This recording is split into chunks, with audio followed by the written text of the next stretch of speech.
Howdy guys, IndiePixel here. Alright, so what I wanted to do in this mini-series is talk about how to create a basic tank controller inside of Unity. And the reason why I wanted to do this, it first started out because I had a couple of requests from individuals wanting to know more about how I did the reticle for the top-down course, for the little tank that's in the top-down course, and also how I created the tank controller itself. And so I thought, why not just start making a little mini-series about, making a tank controller, because tanks are cool and they're fun and stuff like that, So I wanted to create this particular course around that, or this mini-series around that. So let's talk about who this mini-series is actually for. Let's talk about some of the prerequisites for this particular series. All right. So I created this mini-series for the beginner Unity user. All right. So that means that I'm going to walk through every single step that I do, and I'm going to try to explain it as best I can. You're always more than welcome to ask me questions, all right, on YouTube. And so if you have any sort of questions, just ask me, and I'll try to get back to you as quick as I can. All right, so a basic knowledge of the Unity interface, I would say, is required. Now, I will walk through everything that I am doing. So we will, talk about the different, menus that I'm using and why I'm doing things the way I'm doing inside of Unity. But I would recommend having, some basic knowledge of the Unity interface. And then finally, it would be great if you knew how to create scripts. And by creating scripts, I mean literally just right-clicking and saying create a new C# script.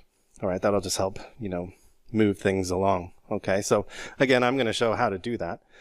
So I wouldn't worry too much about it. So with that out of the way, let's go take a look at what we are going to do in this mini-series. All right, so here we have the final result of what we're going to do in this particular mini-series. Now, I do actually want to make a little tiny tank game. I don't want to make, some massive multiplayer type of tank game. It would be kind of cool to make some sort of like linear type of top-down tank game. So, I'm thinking about it. But for this particular series, what I want to do is I want to cover how I did the tank here, the controller for the tank, how I did the reticle for this. I'm also going to cover, the new post effects system here inside of Unity 2018. I have also switched over to using Visual Studio, so no more mono-develop. Unfortunately, I was a fan of mono-develop, but I am using Visual Studio now, and I do like it as well. So let's take a look. I'm going to hit play. Let's actually maximize this for the full effect. All right, so you can see here we have the reticle that sticks to the mouse as we move it around. All right, and what we're going to do is we're going to take a look at how this works based off of, if you had an actual terrain. What we're going to do is we're going to pull out the position, the world space position information, and the normal direction from the hit. Okay, that way the reticle itself would orient it to a terrain. Now, obviously, I just have a really basic grid set up here, so that effect isn't coming through fully.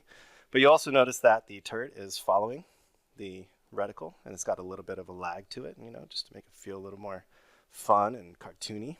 Okay, and we also have the controls here. So you also notice that the camera here is all set up, and that camera, or the camera that I'm using in this particular mini-series, is the camera from the top-down course. So if you're curious about how that is created, I would recommend watching that series as well. Okay, so this is the result of what we're going to do. As I get further and further along, we'll cover more and more of the different components, so things like weapon firing and like damage, and how we can start to add enemies to this. I know tanks are kind of overdone in the Unity world, but I don't know, I just couldn't help myself. So we're going to make a tank, little tiny tank game here over time. Okay. All right, so with that, I'm going to close out this particular video, and we're going to get into actually creating this cool little tank controller. All right, thanks so much.